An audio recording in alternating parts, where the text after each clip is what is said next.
Hi guys, welcome to another review. I'm gonna go with The Lost Boys for my first pick. My favorite vampire film of all time. Absolutely love it. It's a great 80s film, late 80s, 1987. It's beautifully filmed. I've always loved the look, and Joel Schumacher, the director, was making a lot of great films around that time, and there won Flatliners. Also starring Kiefer Sutherland, and that's true. So, it made $8 million. I made it at $32 million at the box office on an $8 million budget, so it was pretty, made some money there. And I'm pretty sure it was rated R, so it's definitely a decent return for a movie that's rated R.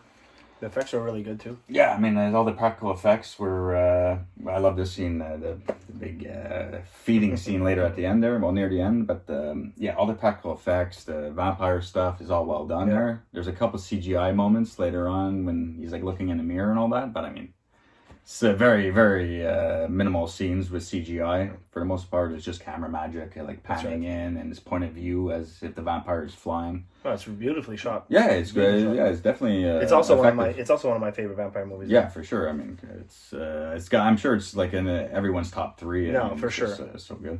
But yeah, I love the opening. It's not quite the credits there, but it pans in with the music "Cry Little Sister." Yeah. And it's panning into the water. Beautifully shot. Yeah, but you see the boardwalk and you all notice that. Like all the movies that we review and all of our top movies, it always has that beautiful opening, high camera. A lot of our movies. Well, that's I guess why we like them so much. But it's like Santa Clara boardwalk lit up at night. The roller coaster's all lit up. Looks beautiful. We see our characters. The bad guys here. The four vampires. It's Kiefer Sutherland as David, and he has three other guys that follow him there. A couple of the guys are pretty decent actors. One guy, Marco. Yeah, Bill and Ted's Bogus Journey and Bogus Adventure. Yeah, I mean, a lot of people should recognize that guy. But but for the most part, it's all about Kiefer Sutherland. That's right. He does a great job. His look with that blonde hair and the black trench coat, it's an effective movie for Kiefer Sutherland. He was really a good actor back then there. And this is the second movie he played in with Corey Feldman. Stand By Me. That's true, of course. Yeah. Just a year before. That's right. A couple of years, maybe. Yeah. And he almost plays the same kind of character, minus the fangs. Yeah, that's it. Crazy motherfucker. He was known as like the bully back then. Yeah. So it's true. Bullying all these poor kids. It's true.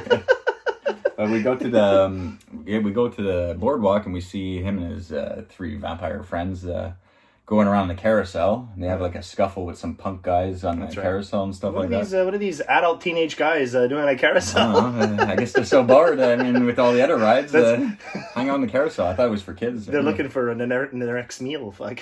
Yeah, well, yeah, they have a scuffle with those punks there, and they encountered them later on.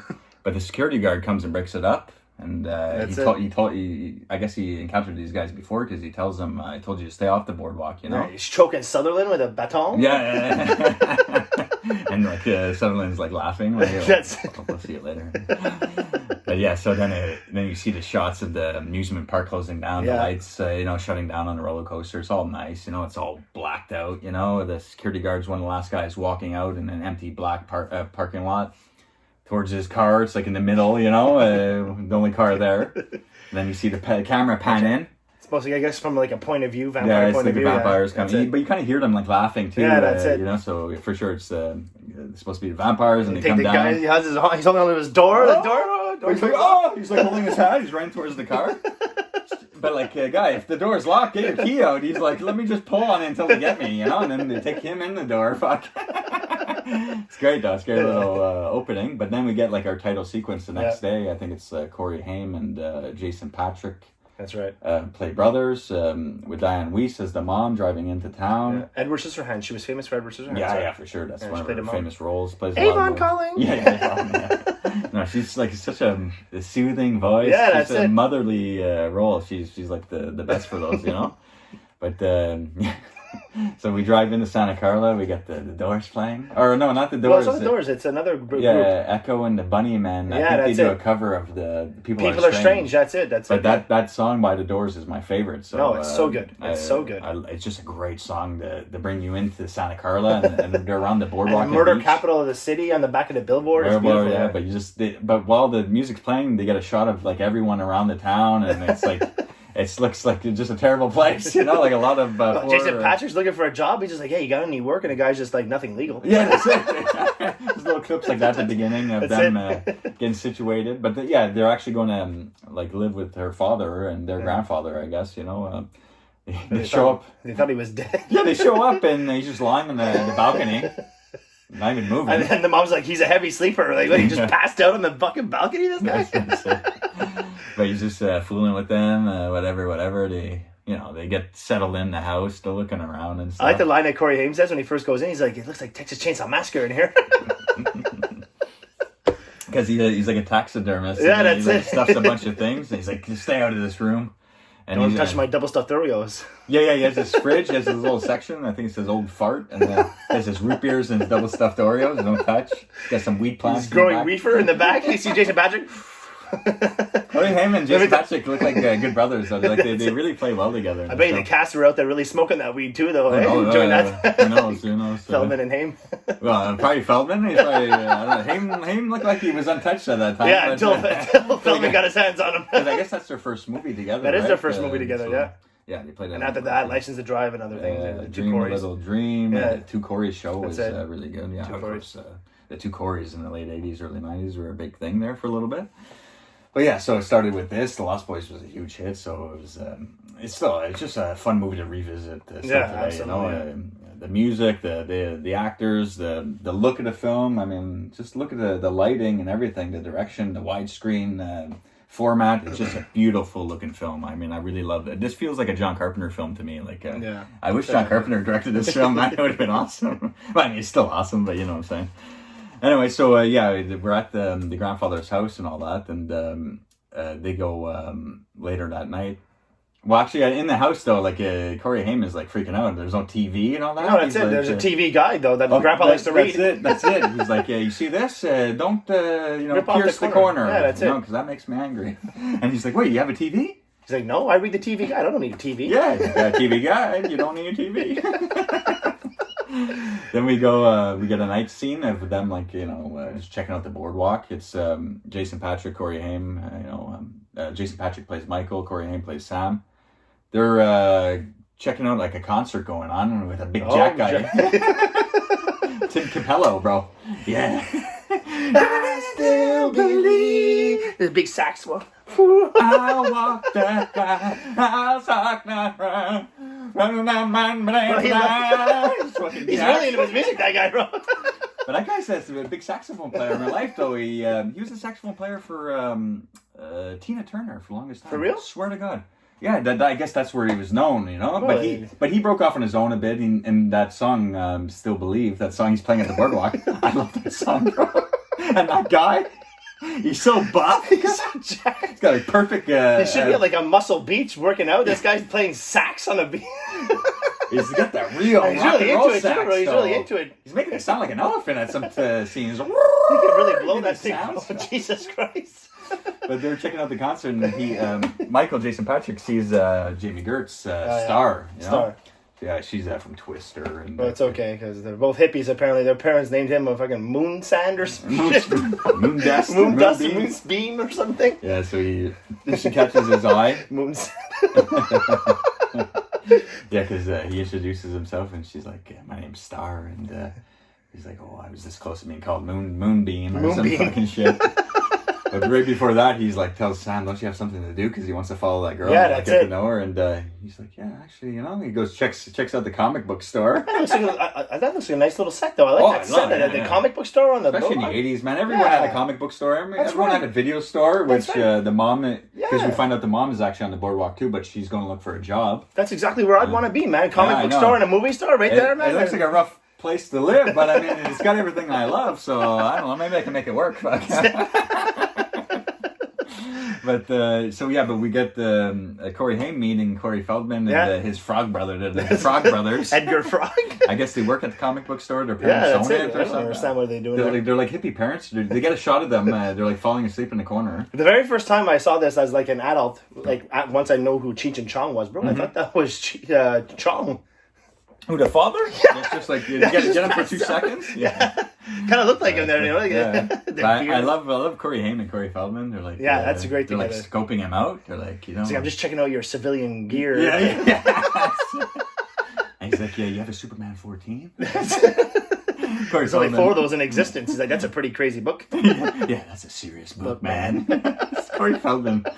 He's dressed like Rambo. He's got like a red bandana on. He's got an army shirt on. Well, and their dialogue together is great. Like, they're getting really face to face, eh? Like, he's really checking them out. Well, Corey Haim's like, you can't put the Superman 70s with the 200s. They haven't discovered red Krypton yet. He's like, where are you from? Krypton? No, Phoenix. But well, luckily, Mr. Phoenix. Luckily, I moved here. But then we see the mom in the video store, and she bumps into the owner, Max. Well, we forgot to mention at the comic book store, Corey Feldman hands. He tries to hand him a vampire, and he's just like, I don't read horror comics. Right. Yeah. That's true. Yeah. He's like, well, Mr. Phoenix, this may one day save your life. Yeah. But he ends up taking it the next later day, on. That's it. But we get the shot of the mom in the video store. She's talking to the owner, Max, there, the big tall guy, and I always remember him from Richie Rich. Remember Macaulay Culkin? He plays the dad. He plays the pops. And Overboard, he plays Goldie Hawn's husband before she falls in love with Kurt Russell. Great movie, Overboard. Hey, I love it. We'll review it one day for sure. Yeah, it's such a good movie. Yeah, it's fun, good-hearted comedy.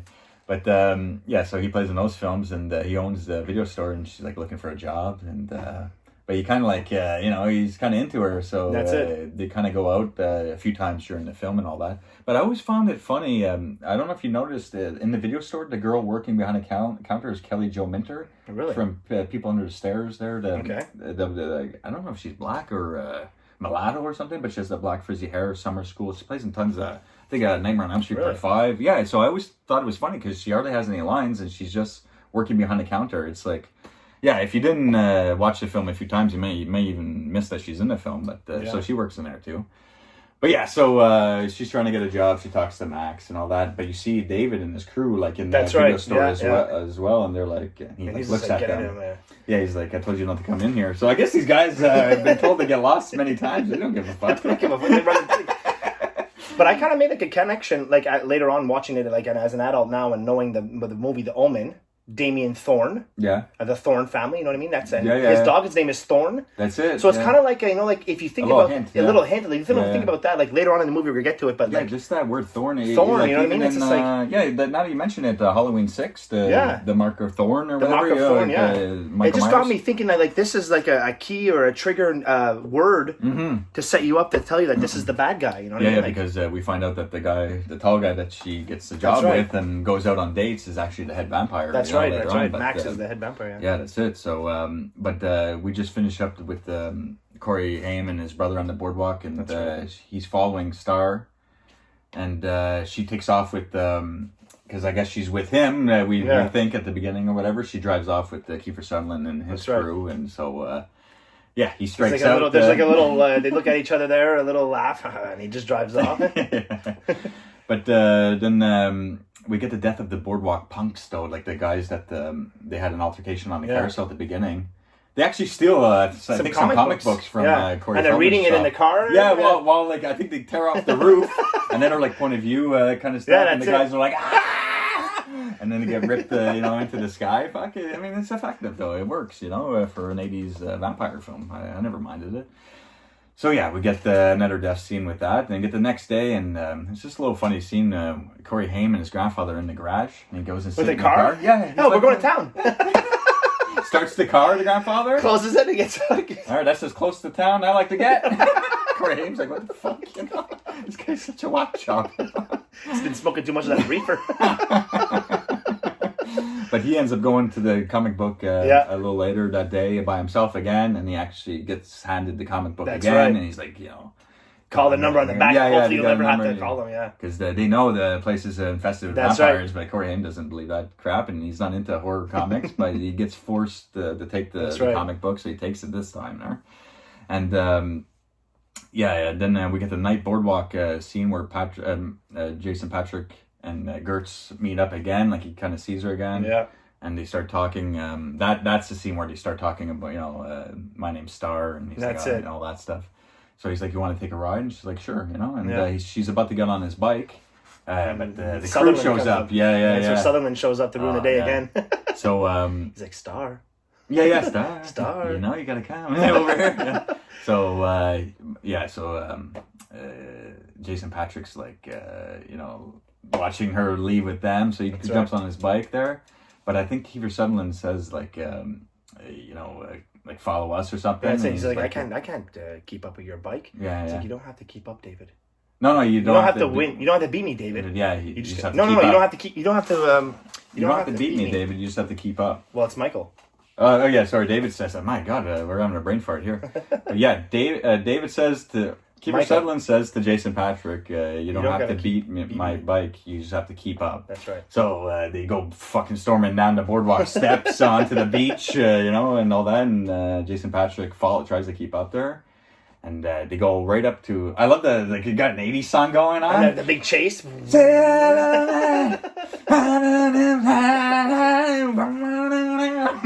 They get some close-ups. It's all fog and, darkness. It's a good little chase. I like it, though. Yeah, you got like a little 80s montage, a music video going. But then it quiets out, though. Yeah. And then it kind of like the camera goes a little further up ahead, and you see there's a cliff and the lighthouse. And then, so Jason Patrick's going one-on-one with him. He's about to, to overtake him. But he has to ditch out because he realizes that's there's He's about to go off the cliff.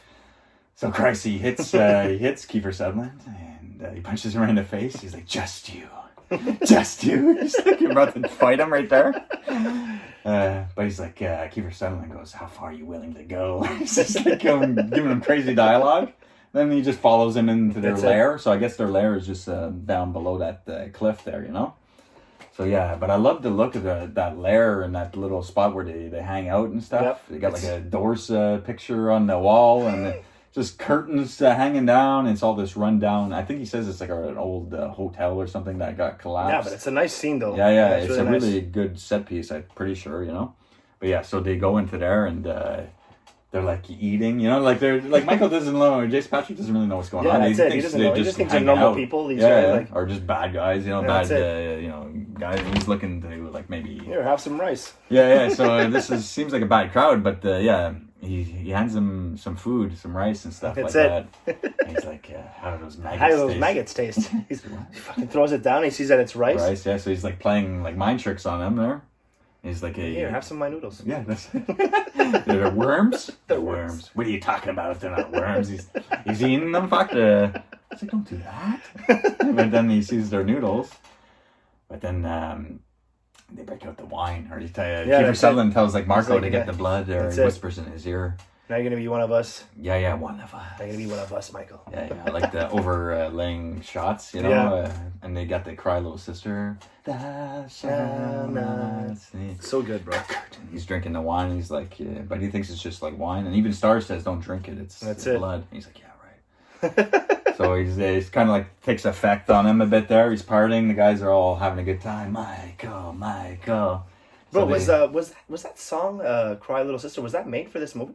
I guess so. I think so. I'm not sure. I mean, the guy who makes it, I think it's a one-hit wonder and all that stuff. But it seems just like the perfect song for this movie. No, absolutely, It's like one of those songs. That's why I think it was I think it was actually made for the movie. I don't want to say it because I'm not sure either. But I mean, it fits the movie so well. That's it. Yeah. That's why I'm thinking it was made. It even has a heartbeat. Yeah. Yeah, I know. It just feels like a vampire song. Yeah, that's it. Unless Joel Schumacher heard that song, he's like, "Oh God, I'm gonna make a vampire movie." Just if I listen to that fucking song, Maybe, who knows? But yeah, maybe we'll check into that another day. But yeah, so he drinks the blood, and they have a big sequence where they're chanting his name. Then they hit their bikes and go for a night drive. They start hanging over or down below a train. I love that train scene. Tracks, yeah, with the fog and everything. Oh, the atmosphere is so well done. Coming, yeah. So they're all hanging. The train's coming. They're all shaking.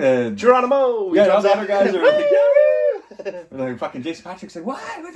He's crawling down. He's like, "You're one of us, David." Yeah, it's just him and David. You're one of us, Michael. He's like, "Let go," and Jason Patrick's like, "We'll go. Where am I gonna go?" He's like, "You just let go. You're one of us." And then David lets go, and he's like, "David!" Yeah, David! He's like all alone now. He's really scared. But I love when he lets go of Kiefer Sutherland. When he hits the fog, man, it's all his black jacket and all that. When it hits the fog, you get that look. The camera's looking down on him, and he's falling like that. And he just gets overcome with the fog. Beautiful. Then the train passes. He's on Jason Patrick's still hanging. He can't get back up, so he ends up falling, and he's floating, and you hear them laughing below and all that. But then it's the next day, and he falls into his bed. So I guess like he's just been up all night and he's sleeping doing all day. Vampire things. But Corey Haim wakes his ass up and his mom's on the phone. Yep. And she's telling him, I want to go for a date with that Max guy there, so it's really important for her to go for a new date with someone after a divorce. So she just has a little phone call with Jason Patric next day, and he's like wearing his sunglasses in the house, he's like really all fucked up, But yeah, so then we get like a night scene though where the grandpa, he has a hot date with some mistress. The Widow Johnson. Yeah, the Widow Johnson. He's like, you got anything that'll pass for aftershave? Corey Haim's like, yeah, use the Windex over there.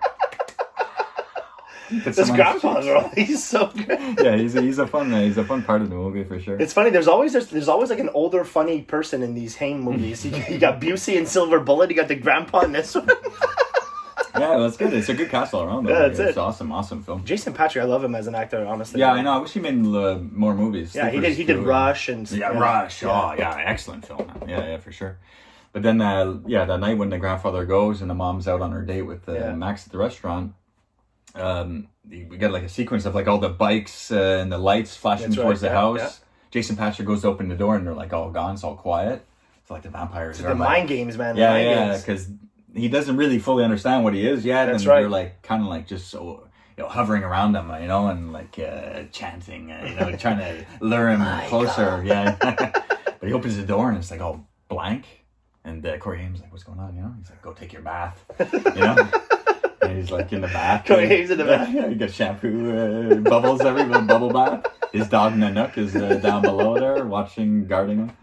He goes under the water, and that's it. Jason Patric's like, something's he's like feeling it, man. Yeah, actually goes to drink some milk and he like drops the carton on the ground and he's feeling like the thumping inside, like the feeding, the need to feed, Yeah, so milk is not satisfying him. He needs blood, this guy. He needs blood, this guy. Yeah, that's it. But what's funny, after you see when the mom picks up that carton, you see the face of the boy. It's that little vampire boy that's hanging around the crew too. Because he has his 3 guys that are always with him, but Star's like a vampire that's recently been bit. That's right. And there's a little kid too that she kind of like watches over, But yeah, he goes to the door to kind of like, he's like, his eyes are turning. He wants to maybe like even bite his own brother.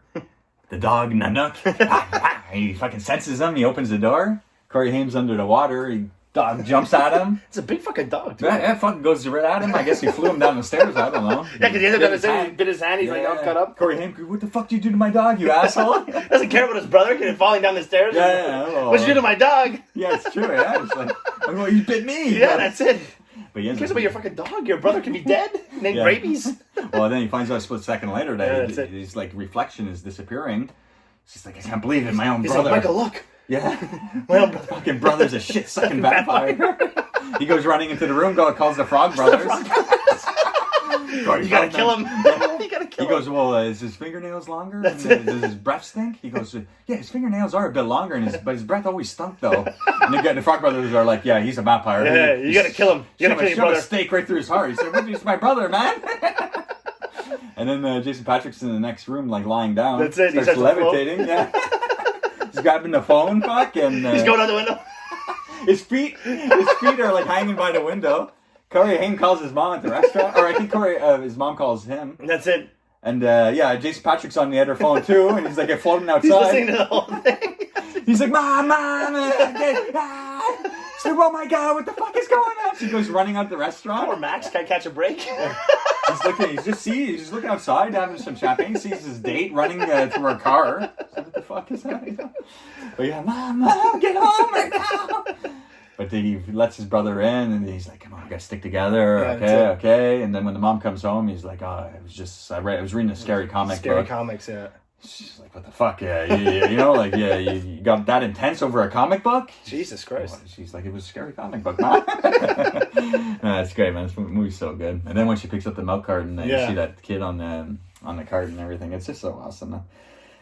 Then we get Michael. He sneaks out of the house and everything. Haim goes to lie in his mom's room with a garlic necklace. He's scared shitless, sleeping alone. I love this movie so much. Corey Haim is great, man. Yeah. He's so great. Yeah, but Jason Patric goes and looks for Star in the main lair, I guess, because he wants to find out more. What the fuck is going on? He smells the blood when he goes back to the lair, but I guess the 4 vampires are already out, gone looking to feed, I guess, and he shows up, and I think there's a love scene with him and Jamie Gertz. Yep. Got that music.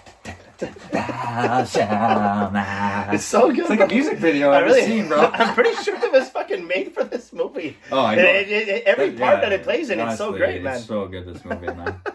But, we get Max's dog attacks his Diane Weiss the next day. Yeah, that's right. Thorn, that's the dog there, and... she goes to like drop off something to say she's sorry, and the dog's like running after her. She jumps over the fence, goes running. He's bringing this crazy dog in his workplace too. Yeah, I know, but she goes back to his house and she's like jumpy around the dog out there. But like, fuck yeah, maybe she's a bit too desperate. I think I don't know. But then Haim talks to the Frog Brothers again, and this is great. He starts suspecting Max because that's right. Because of the dog and all that, they always have a dog or whatever. The frogs are... the Frog Brothers always have the answers for them. That's right. Well, because they have a dog to guard them while they're sleeping. Yeah, that's it. So, he gets more information from the Frog Brothers. But he invites them over for dinner because Max is coming there for dinner. But before Max comes in, Jason Patric's at the door and he's like, I'm not coming in until you invite me in. That's right. You're the man of the house. The man of the house. He's going to invite me in. Yeah, exactly. But Jason Patric would have never done that. Max would have been eating outside, for fuck's sakes. But that's it. Like, it would have been an awkward situation. She's like, oh, yeah, come on in. And he's like, well, actually, I can't. I got to go. That's it. It's lucky Jason Patric invited them in. I mean, just it's a weird scene, but we still love the movie there. But the whole dinner scene. Bro, that dinner scene is great. The Frog Brothers. How about some Parmesan cheese? He always loves them. No. How does he not know that? I know he's a vampire, but actually, the vampires at the end say garlic don't work or something. Yeah, that's like it. But like, how can you not smell it or see the different texture? Yeah, that's it. And then the mom's just like, someone's got some bad breath, and you just see Corey Feldman's face. Yeah, they're looking right at him. He's got his face right in Max's face. That's what I was saying before. With the Corey Feldman's always in people's faces in this movie. And Rambo, he's got his Rambo bandana. No, it's so good. But when they're like, oh, the fucking lights come out. That's it. It must be a breaker. Or hit the lights. He got a mirror in front of his face. He's just like, how does this feel? They throw water on poor Max. He's all soaking wet. That's true. He's like, does it burn? Does it burn? No, it's actually really cold. Yeah, you son of a bitch. It's freezing. It's water. But I guess it's because he invited him in, so that's none of his stuff nothing works really, if you invite him in. Again. Yeah, so that comes into play at the end. But then after fucking Max hits Corey Haim with a, I'm not trying to steal your mom. Oh yeah, I'm not trying to be your dad. Yeah, one of those lines. I know what this is. They're doing this because they don't want me to take you away. No, I just love that dinner scene. It's so good. I love all the scenes with Corey Feldman and Corey Haim, and even at the other Frog Brother, he's okay. You see the chemistry they have together. Yeah, it's good. It's a good fun. Even when because they start coming more into play in the second half. When they're trying to hunt the vampires. That's right. And I love the next scene is Jason Patric. Michael finds David Kiefer Sutherland at the boardwalk. He's like looking for Star, and he's like, "Come with us," like it's. I guess he makes it look like you have to come with us, and we'll tell you where Star is or whatever. So he brings them to this desolate location on a beach. It's all darked out. It's this scene here. Oh, but I guess we screwed it up a bit there. We screwed it up a bit when we went to go move the background. When he's watching them feed. They shoot bodies on fire. Got Aerosmith playing in the background. This movie's great, bro. But man, he's like, now you know what we are. Now you know what you are. That's right. But after the feeding thing, he falls off the tree and he's goes down a bit of a hill. And I love the scene where all the vampires are walking over the hill. And it's so nice. It's all the way it's lit up. I mean, it's just a beautiful, beautiful scene. There's so many beautiful filmed shots in this movie. But that's where Jason Patric really understands, I guess, that he's a full vampire and he's changing. And you can tell, he's even changing on the tree. Yeah, that's it. His eyes are changing. Yeah, it looks good, man. I love it. So Michael goes and talks to his brother, though. He's freaking out in his room and everything, and Star shows up there. It's like a quick, she's she's right up the window, and he's a bit mad at her. Jason Patric would have a bit of an argument, and she just storms off. Yeah. But so he goes with Corey Haim and picks up the Frog Brothers to go after her, That's right. So they go back to the vampire's lair while they're sleeping. Frog Brothers. Edgar Frog. Well, they need that, man. That's it. These guys are the best. He's got a little Rambo thing. They're ready to kill Star? That's it. Don't you touch her, Jason Patric.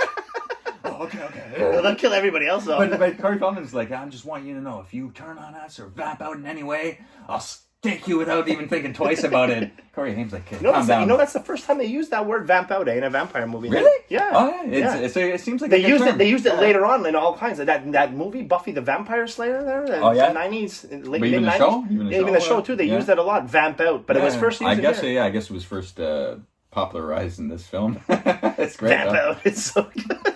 But when they're in the lair though, they see the vampires hanging. Yeah, that's right. Feet. So Corey Feldman and his frog brother go up and they stake the small one, Marco from Bill and Ted's there. They're getting all the blood all over them. The other vampires wake up. They're angry. Fuck! They go racing through them and they catch them. But it's still sunlight that seeping through, and Kiefer Sutherland's hand gets burned. That's it. Yeah. I love that shot though. He pans in on his face and he's like, and you see a tear go down with his crazy eyes, and he goes tonight or something like that, So, but I like the Joel Schumacher's vision of a vampire in this movie, because before this, I think it was just like vampires looked like normal people, kind of thing. You know what I mean? 87. Yeah. Yeah, I'm trying to think. Near Dark came out in 1988, maybe. Yeah, I'm not sure. But they even in the later movies too. They just look like normal people. But it was more like the Bela Lugosi types. That's Draculas, I guess. I'm not sure. Yeah, Lost Boys really changed the game then. Yeah, they get it. Look, and then awesome. Then they From Dusk Till Dawn, they did a kind of similar style of a vampire. That's true. I love that movie. Yeah, that's it. But you know what I mean? How it changed it. But before that, even in Vampire in Brooklyn with Eddie Murphy, he looked like a normal guy. Yeah, but that's way later though. But that's what I'm saying. You know what I mean? But they gave him. But I mean, in Vampire in Brooklyn, the effects look good too. Yeah, that's it. But I'm just saying, this is where they look like actual monsters. Yeah, they look really good, man. I love the look of the vampires in this 100%, yeah, I love it. But yeah, we get to the ending though. After they stake one of them, they rush out of there, and they only have 2.5 hours till it's nighttime, and the other vampires are going to come looking for them. I like with that other, when David's other guy, one of the other guys, I'm not sure what his name is though, I don't even know if they mention it, but he comes out and scares Corey Feldman, that frog brother. He's like, you killed Marco! And then it's like, try this. He's like, garlic, that don't work. Putting the bathwater in his face. Nanook, the dog just jumps and knocks him into the bath. Right in the bath, he saves the day. But it's funny that right before they all show up at the house and all that, they go into the church to put holy water in their hands I like and loading up. Holy water in the water. That's smart though, bro. It is, if it works. Well, they kind of put holy water in that bath water with that's it. And stuff to even load their little machine gun water guns in there and stuff like that. But I love when Kiefer Sutherland and Jason Patric are fighting in the main floor, and Kiefer Sutherland's in the shadows up above, and he keeps coming swinging down and fighting him, and they have a big great shot. Yeah, but the look, it's all the reds. The look, and stuff. It's beautiful, beautiful. And the way he shoots Kiefer Sutherland on the spikes, because it's like the taxidermy room there. Yeah, that's it. He has 2 antler, I don't know, big some kind of animal's head with antlers. It gets thrown right on it. It starts dying, but it looks good. But yeah, so they take out all the vampires in the house and everything, and then the mom comes home with Max. That's right. But the Jason Patric and Star and all them haven't changed yet, so they realize they haven't got the head vampire. That's right. And that's the big reveal of the film, is Max has been the head vampire, and he wanted the mom to be his wife and her kids to join his kids. That's right. I don't know if that... He's kind of sad. He sees all his kids dead. Yeah. But he's like, I still want you, Lucy. And then Jason Patric and them are all fighting, but the grandfather saves the day, bro. He's got his weird horn there coming. He crashes fresh into off his a date house. from the Widow Johnson. He's all fresh and ready to go, this guy. He crashes into his own house. His house is getting destroyed, poor bastard.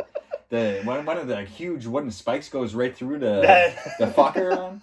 I mean, it's great. All the effects are good, man. I love the ending scene. But the grandfather is walking in the house, and he's like, one thing I can't stand about Santa Carla is all the fucking vampires. Yeah. So wait, you knew about this the whole time? Yeah, it's just so great, man. But yeah, that's pretty much the film in a nutshell, man. I hope you enjoyed that review. It was a great movie. Yeah, I love it. It's one of our favorite vampire films of all time, for sure. Right. So it had to be done early on. So I'm glad we got through it. It's a pretty long one, but I mean, we love this film so much. So if you love this film, you should love this review. Thanks for all the support, guys. Take care. Have a good night. Take care, guys. Bye.